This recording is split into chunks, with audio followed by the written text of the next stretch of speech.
Hey guys, it's Mrs. Rajewski. Today we are going to talk about continuity of functions. Now, previously we were working with limits and we looked very briefly at what it means to be a continuous function. On a most basic level, when we look at a graph, it looks like a function is continuous if we can draw it without lifting up our pen or a pencil. But our actual definition of continuity has basically three things that we have to make sure are occurring. Number one, the function at that point A has to exist. So it has to be an actual point at that x value. Secondly, the limit as x approaches that value from either side also has to exist.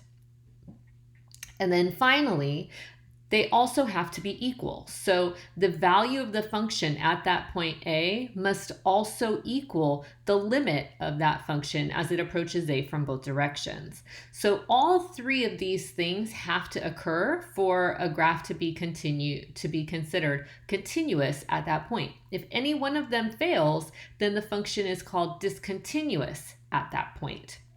So let's take a look at this little example I have drawn out here. So a lot of stuff is going on this graph. First of all, we've got a hole in our graph. You probably recall those from your work with rational functions. There's also a jump in this graph. This happens a lot in piecewise functions.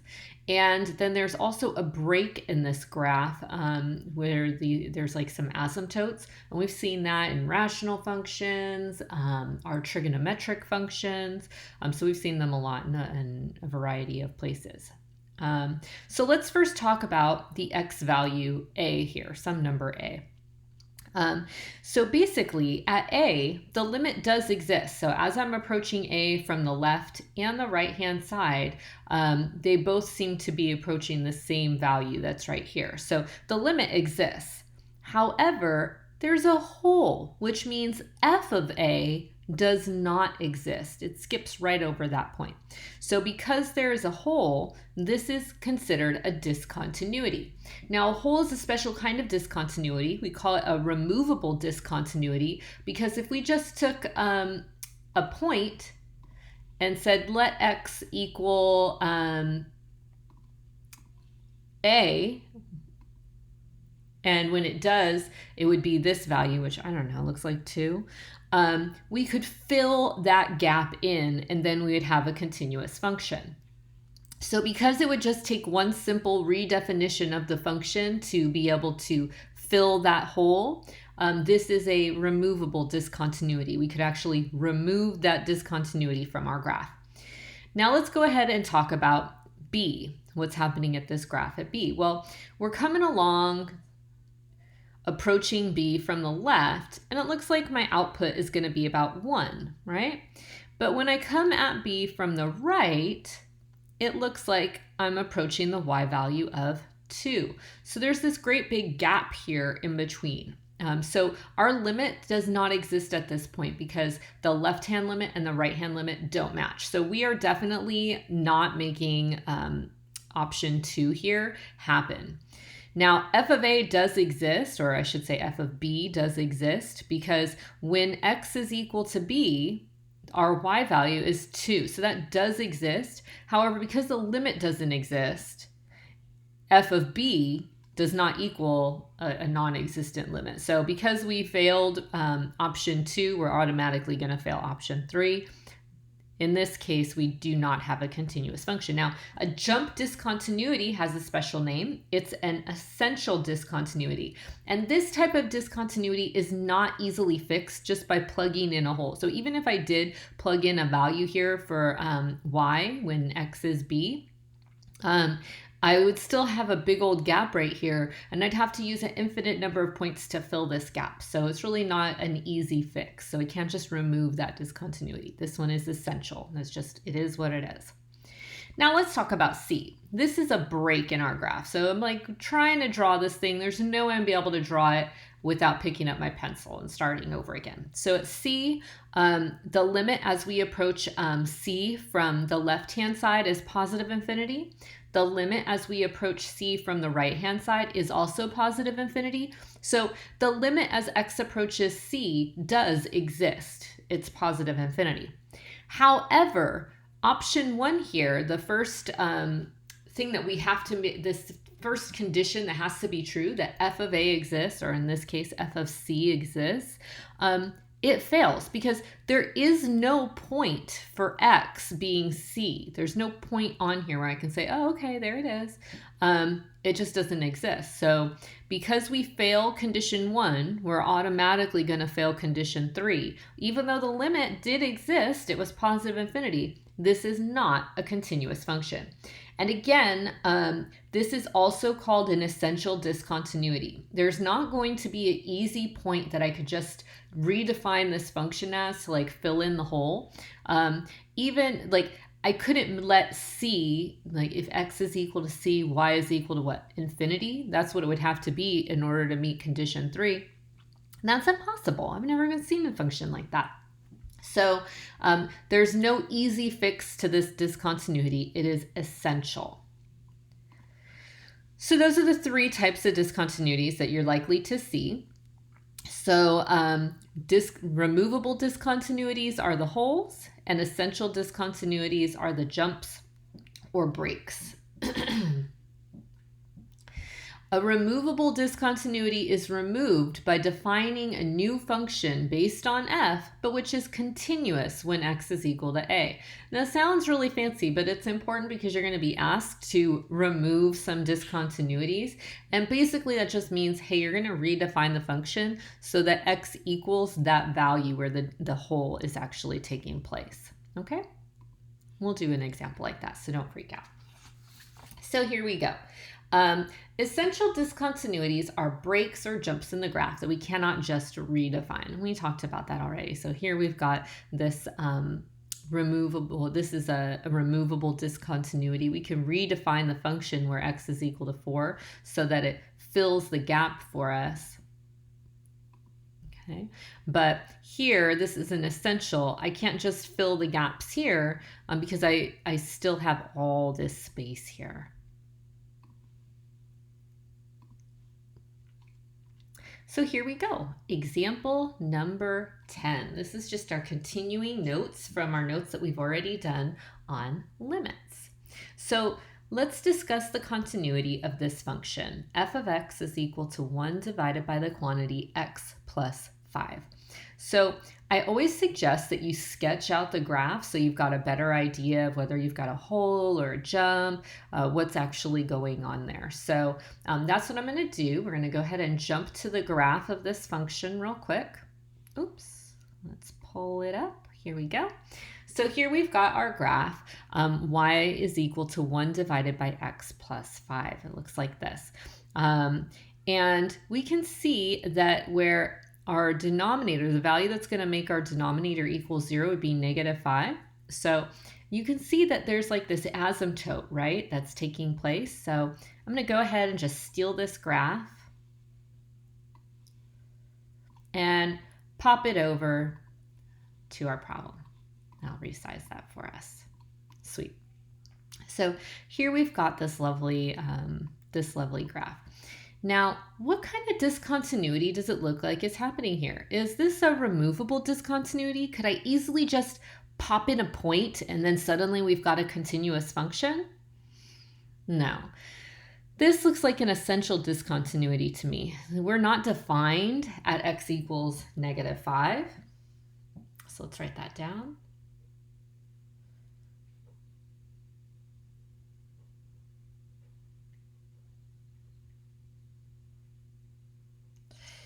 And, well, we can see like the limit as x approaches -5 from the left of this function. Well, as we're approaching -5 from the left, I'm going down to -infinity. As I approach it from the right, I'm going to positive infinity. Check it out. As I'm approaching it from the right, this guy's just shooting up and it's just going to keep on going up and up and up and up and up. So that's positive infinity. These don't match. So the limit does not exist. We have just failed the second condition to have continuity. So this is not continuous. In fact, but if you check it out, it's continuous at every other point on the whole entire graph except for where x is equal to -5. So we can say something along those lines because this is asking us to discuss the whole continuity of the function, not just what's happening at -5. So we could say that it is continuous for all x existing on the set of real numbers. Okay, so every single possible value of x, except x cannot equal -5. It's continuous everywhere else, just not there. And that's it, you're done. Let's go on to problem B. So problem B is a little piecewise function that says that f of x, your y value, is going to be 2 for every x value that's greater than or equal to 1. But your y value is going to equal -2 for every x value that is less than 1. So again, I'm going to go back to the graph. I like looking at the graph first. So let's pop over to that one. Come on. There we go. This is what the graph looks like. So y is equal to +2 for every x value that's greater than 1. And y is equal to -2 for every x value that is less than 1. And we did have an equal sign for the upper one, so that's why this is a little point that is popped in there for us. So let's go ahead and snag this graph. Let's center it a little bit more. Here we go. Wow. We'll resize it so it doesn't take up the whole entire page. Fantastic. Okay, so wow, check this out. Now, is this an essential discontinuity, or do you think it's a removable discontinuity? This one is essential. I can't just easily plug in this hole and suddenly have a continuous function. There's this wide gap here. So this is an essential discontinuity. Specifically, it's a jump discontinuity. So let's write that.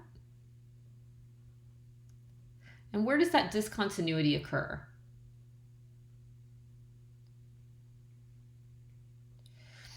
This happens at x equals 1. We're continuous, happily drawing this line straight across. We think it's going to happen forever, and then whoops, nope, we hit x equals 1. We jump up here, and then we continue drawing our straight line for the rest of infinity forever. So everything is cool except for what's happening at x is equal to 1. So we can say that this is continuous for all x existing on the set of real numbers, except that x cannot equal 1, okay? Because that's where craziness happens. We do know f of 1, right? That was our first condition. Okay, so f of 1 is 2. We know the limit exists for the left-hand side. We know the limit exists for the right-hand side, but they don't match. So as we approach 1 from the positive direction, we're getting 2. Fantastic. But as we approach 1 from the negative direction, our y value is -2. And while 2 does equal 2, they don't equal -2. So that's where we fail. It's actually going to be condition 2 and 3 because the limit actually doesn't exist. And so condition 2 says the limit has to exist, but also condition 3 says, and they also have to match. And that's simply not the case. So there we go. See, these are not so bad. Here we go, example number 11. So, we've got problem A. Let's focus on that first. We've got this parabola looking graph that y is going to equal as long as x doesn't equal 2. But as soon as x equals 2, our y value is going to be 3. So again, let's check out the graph of this. But look at the directions. We're not only going to discuss the continuity of the function, but if there's a removable discontinuity, we have to describe how we would remove it. So we're going to be on the lookout for the holes. Okay, so let's go to that graph. Here we go. Okay, ooh, nice little parabola. And we do have a hole, but we have another point as well. So we've got some interesting action going on here. So let's see what we got. We don't need all that. Here we go. Ooh, resize it so it doesn't take up our whole entire page, all of our workspace. Lovely. Okay, so remember we have those 3 conditions that we have to meet. So first one says, let's go with blue, that f of a has to exist. So in this case, the point that I'm really focusing on here is 2, because that seems to be, the x value of 2 seems to be where weird stuff might happen. I do know that f of 2 exists. So f of 2 is 3. When x is equal to 2, our y value is going to be 3. But let's check out the limits. Does the limit exist? Certainly does. The limit as x approaches 2 of this function, I'm not going to look at the left and right hand limits separately here because check it out. As I come at it from the left and as I come at it from the right, they're both approaching the same value, which looks like it's about 5. So now we can go on to condition 3. Condition 3 says these have to match. Well, 3 does not equal 5. They don't match. It fails. So this function is continuous for all the x's that exist on the set of real numbers, except x cannot equal 2. That's at 2 where all the craziness happens. So let's write that down.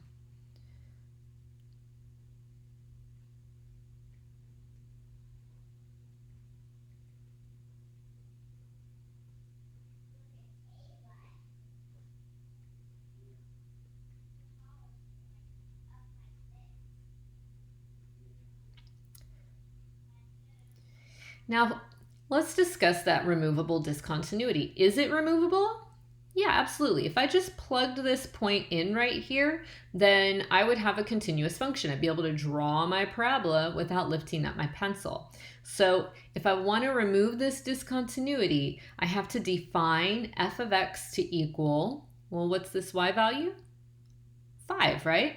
So we would have to let f of x equal 5 when x is equal to 2. This would remove the discontinuity. So let's write that down.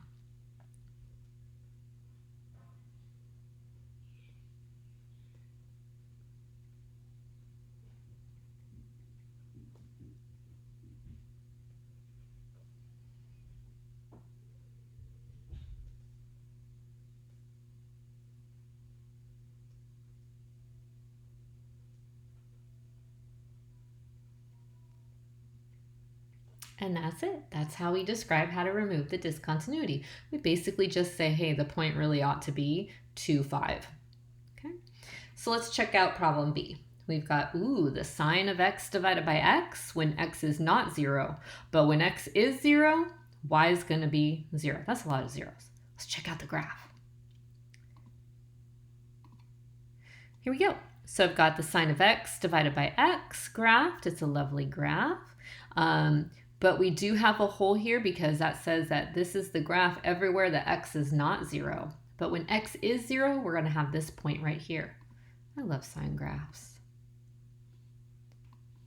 Nice center. Here we go. And let's resize it. Okay, that's a little bit small, but here we can make it a little bit bigger. Okay, cool. So, all right, we've got our sine graph. Let's talk about it. So the 3 conditions we need to show continuity is that first, f of a has to exist. Well, it obviously is continuous everywhere except for at 0. So, well, 0 is the possible place it would be continuous because that's where this action's taking place. So let's check it out. F of 0. What do we get for our point when x is equal to 0? Well, when x is equal to 0, we get 0. We can see that on our graph as well. Now let's talk about the limit. The limit as x approaches 0 of this function. Well, as I come across 0 from the left-hand side, I'm approaching 1, and from the right-hand side, I'm approaching 1. So the limit as x approaches 0 of f of x is 1. So we're both on from both directions. I'm approaching 1. So I don't really have to talk about or write down the individual one-sided limits because since they match, the limit exists. And it's 1. However, the third condition says these bad boys have to match. And last time I checked, 0 does not equal 1. So this is not continuous at x is equal to 0. So we should make our little continuity statement. F of x is continuous for all the x's that exist on the set of real numbers, except x cannot equal 0. It's the only place where it's not continuous. Now, is this a removable discontinuity? Well, yeah, the only thing stopping us from having continuity here is this hole that's happening. And if we can just plug that hole, then we would be able to draw this graph without lifting up our pencil. So to remove the discontinuity, let's just let f of x, our y value, equal 1 when x is 0. So we'll write that statement too.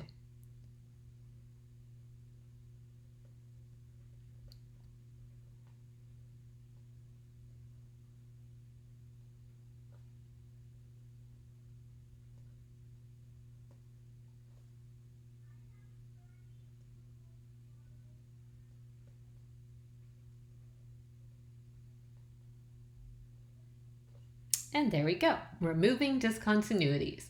Not too bad, in my opinion. Let's go on. Here we go. Last problem for today. We're going to show that the following function is not continuous. So here we've got, oh, this is a cool graph. I can't wait for you guys to see this. When cosine of 1 divided by x is graphed, that we're going to have every single x value that's greater than 0. And for all the x values that are less than or equal to 0, we're going to graph 0. So it's kind of an interesting graph. Let's check it out. So here we go. All right, so here's what I did. First, I graphed it. Look at this. We're coming along. X is less than or equal to 0. So it looks like we're going to have this beautiful graph, just happily 0 forever and ever and ever and ever. And then as soon as we hit x values that are greater than 0, suddenly we've got the graph of the cosine of 1 divided by x. And I'm going to show you this because it's actually pretty cool. It is oscillating back and forth. Look at it's going back and forth, back and forth, back and forth, super fast. And we can zoom in more and more and more. I think you get the idea. It's just jumping back and forth very quickly. You can't really see it, just looks like a solid bar right here at first glance. But that's what's actually happening. So, what in the world does that mean? Let's try and get some of this on here. Okay, we'll pop that over to our graph. So, this is what's going on. Obviously, the discontinuity seems to be, if it exists, seems to be happening around 0, right? So, first of all, to show that we have continuity, we've got to meet those 3 conditions. So, first condition has to be that f of a exists. Well, since the questionable behavior is happening around 0, let's see, what's f of 0? We know f of 0 is 0 because we have this inequality that has an equal sign underneath it. So when x does equal 0, y is going to be 0. So that's good. But let's check out what's happening for the limit. So the limit as x approaches 0,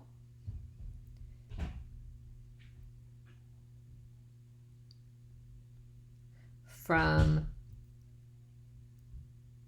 the negative direction. Let's see. Well, as we're approaching 0 from the negative direction, it looks like we've got a value of 0. right? We're getting closer and closer to 0. Now, as we're approaching it from the right-hand side, what is happening? It's hard to tell because is it +1? Is it -1? What's going on? So here's where I was thinking, wow, how am I going to show you guys this? Because how can I decide if it's going to be a +1 or a -1? So I went back and I made a table.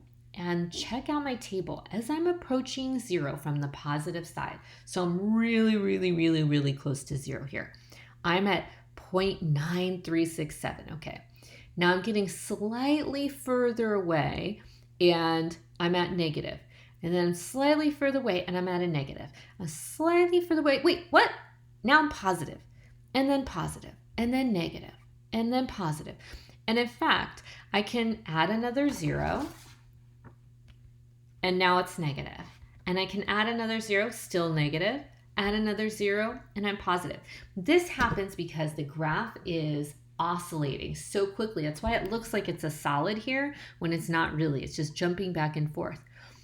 What do you think that that means for our graph? I think that that means that the limit doesn't exist. And that's true with those oscillating functions. Isn't that cool? So because 0 equals 0, but it doesn't equal does not exist, we would have to say that this is not continuous as x is equal to 0. So f of x is continuous everywhere else, though. Continuous for all x existing on the set of real numbers, except x cannot equal 0. Is this a removable discontinuity? Is this something that we're ever going to be able to fix just by plugging in one point? Absolutely not. There's nothing we can do about this oscillation. This would be an essential discontinuity, and that's that. And when I say that's that, I also mean that's what we have for continuity. So our homework tonight is going to be the Unit 6 Day 2 homework on MyLab and Mastering. And additional problem sets can be found in our textbook in Chapter 15. If you do the MyLab and Mastering, you don't have to do these, although it's really good practice, and the answers are in the back of the book. I hope that today's lesson has been illuminating for you, and I look forward to seeing you next time. Bye-bye.